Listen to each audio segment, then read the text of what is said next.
Hey guys, it's Mike Canny here, and thanks for tuning into my channel. Today we're just going to be following along as I do a little brake inspection, replacing any necessary parts we need for the brakes. I'm going to be adding this ReadyLift sway bar relocation kit. I'm going to also be adding these 1-inch rear blocks by Icon, which are used, but in still really good condition. I got them for free, you can't beat that. And yeah, we're just going to get into some of the things you might need during this process.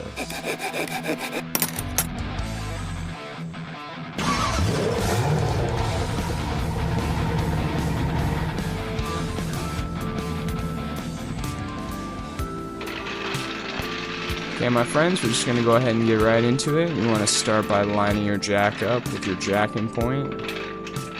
We're going to go ahead and break the tension on all our lug nuts on both sides of the car.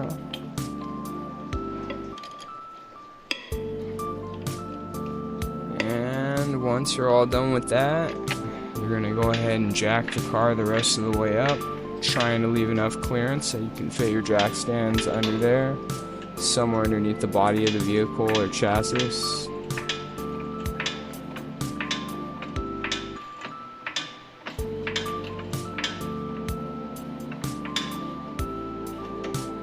Okay, now we're going to go ahead and slip some jack stands under there.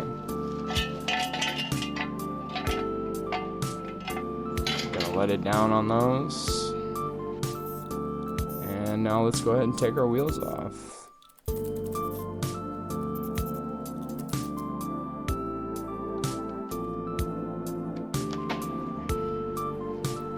It's always a good idea when you remove your wheels, chuck your tire with someone or lean them on their side. That way they don't hit the face of the wheel on the ground, damage it. Now we're going to take a look at this brake rotor right here, and we're going to see if it has any uneven wear, if it's warped. Check its thickness on both sides. To me it looks pretty shiny, so I'm going to guess this thing is pretty smooth.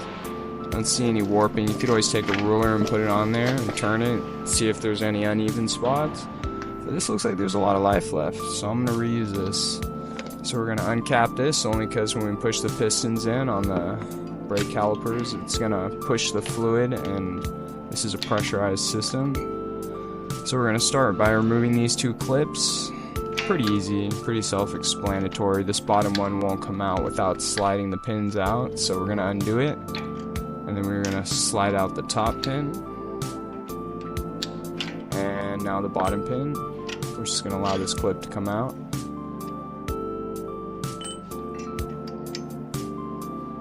Okay. Now we're going to use this C-clamp here to depress both pistons at the same time. Kind of. Took a little bit extra work. You could probably slide something in there that would allow you to get even pressure over everything. But I figured I would just take it the long way and work it slowly on both sides and get those pistons depressed. Now my brake pads are really small, so it was a little difficult for me to get these in there, but you want to make sure the one with the wear indicator goes on the inside. So we're going to get that brake pad in there right now. Little trick is if they're really close, you can basically wiggle them and it will slowly keep pressing the piston in there. And also a little side note too, my brake pads came from StopTech and they had a shim and grease already on them, but if you did not have a shim or grease, you want to add grease and a shim on there to avoid any noise while braking. And now we're going to get that inner pad in there. Same thing, I'm going to work it in there. Just kind of work it back and forth. If you have to hit it a little bit, you can. It'll get in there eventually. And voila. We are just going to put everything back the way it went on. And yeah, we're going to wash, rinse, and repeat on the other side.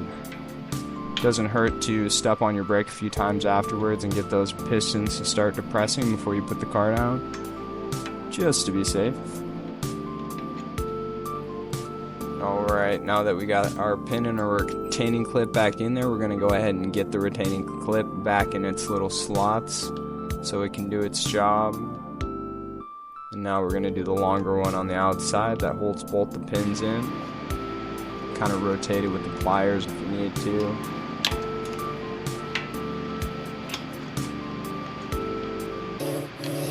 And voila. voila, we're done with the brakes, guys. We're going to move on to our sway bar relocation kit. So we're going to have to remove this little protective tray or skid plate or whatever you want to call this first. There's 4 bolts on that. Easy peasy, get those taken off. Get this skid plate taken off there so we can go ahead and have area to work in.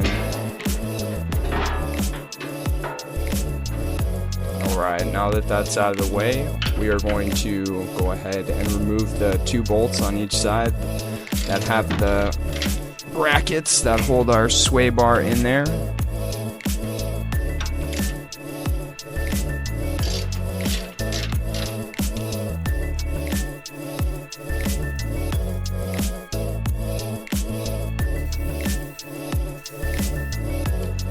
Alright, now that we have that off, we're going to go ahead and add our sway bar relocation kit.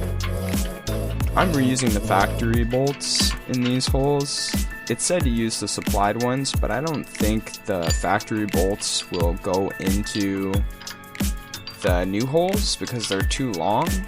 So I'm going to use these here, and then the supplied ones look like they're the right length to go inside of the kit, which makes more sense. So I think they meant it to be the other way, but they just wrote the instructions wrong.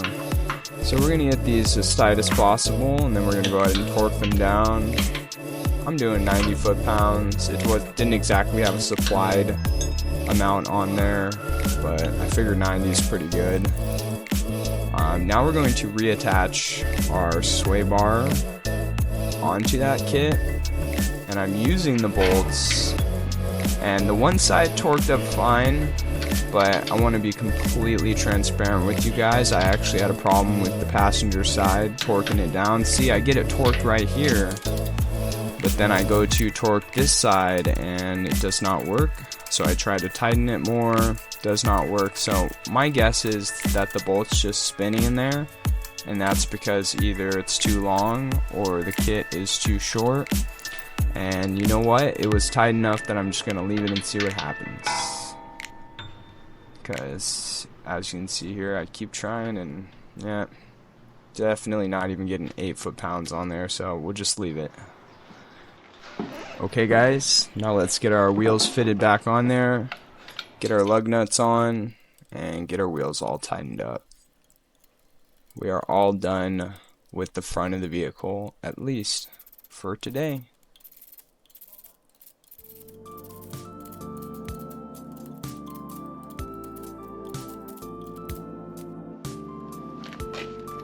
And don't forget, guys, to torque your wheel lug nuts back down to 90 foot-pounds.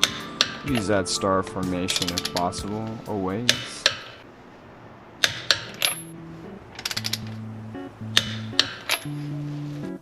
Okay guys, this is what we got going on in the back. We're going to have one side of the car jack up at a time.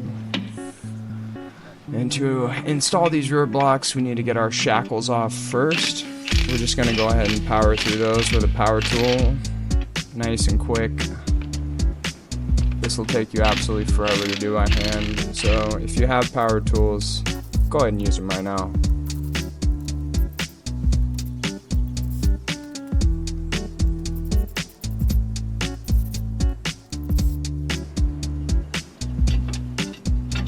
Sometimes those shackles need a little assistance getting off there. And you're going to go ahead and remove your U-bolts. Alright, now I'm going to use a cardboard box to kind of soften the blow between my jack and the leaf springs here, but I'm going to lift the car up by the leaf springs gently, ever so slightly, and as close to the point where the lift block is going to go as possible. Slowly, carefully, a little bit at a time. Alright. And once we think we've created that gap that we need to fit it in there, we're going to check. And I'm going to give you a little better angle of what it looks like with the lift block in there. Basically going to fit that nipple up to where the nipple is on the leaf springs. And voila, we're going to drop it back down on there. And yeah, I tried to get this on camera, but it was too hard to do while filming. So voila, there's your U-bolts on there. And now we're going to add our shackle back on there, and we are going to slowly tighten them. We're going to hand tighten these guys at first.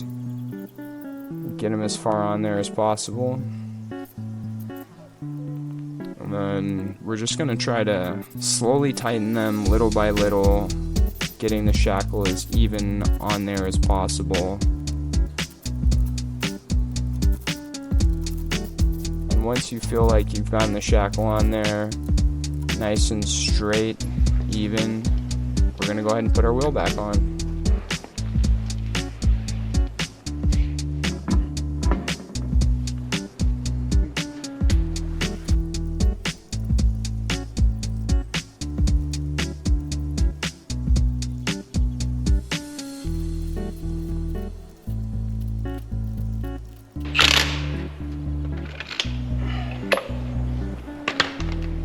Alright guys, we're almost there. Good job. Okay, now that we got the vehicle back down on the ground, we are going to go ahead and torque all these down. I think it's somewhere around 60 foot-pounds for these, so that's what I did.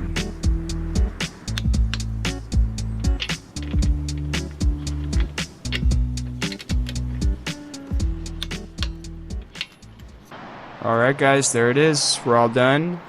This is right afterwards. Suspension probably needs a little bit of time to settle. It's probably sitting a little high, but that's okay. There we got our ReadyLift sway bar relocation kit. I can't lie, the silver kind of stands out.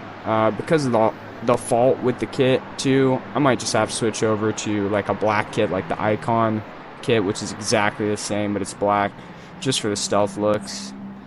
Here we got the block in the back, just showing you guys another little angle of it fully installed. Now, once again, just to be transparent with you guys, I did get a little driver's side squeak there with the lift block, something to be expected. I probably should have used some lube, but seeing as nothing's been lubed before, I just installed it dry, thinking nothing would happen, but you know, you live and you learn. I was able to put some silicone grease on there, and it quieted it down, so I'm not having problems with it now. But in this little test drive, you're not going to hear that. For some reason it didn't start squeaking right away, but I'm just taking it right around the corner here. Literally just going to whip around and see if there's any new sounds we can hear or any sounds we can't hear.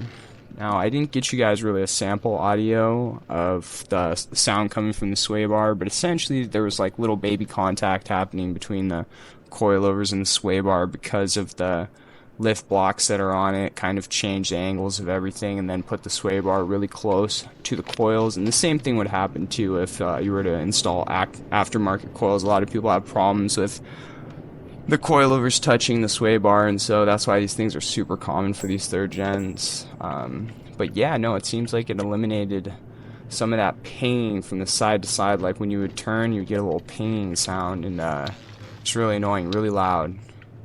But yeah, it sounds like we're not getting too much of that right now, which is what we wanted.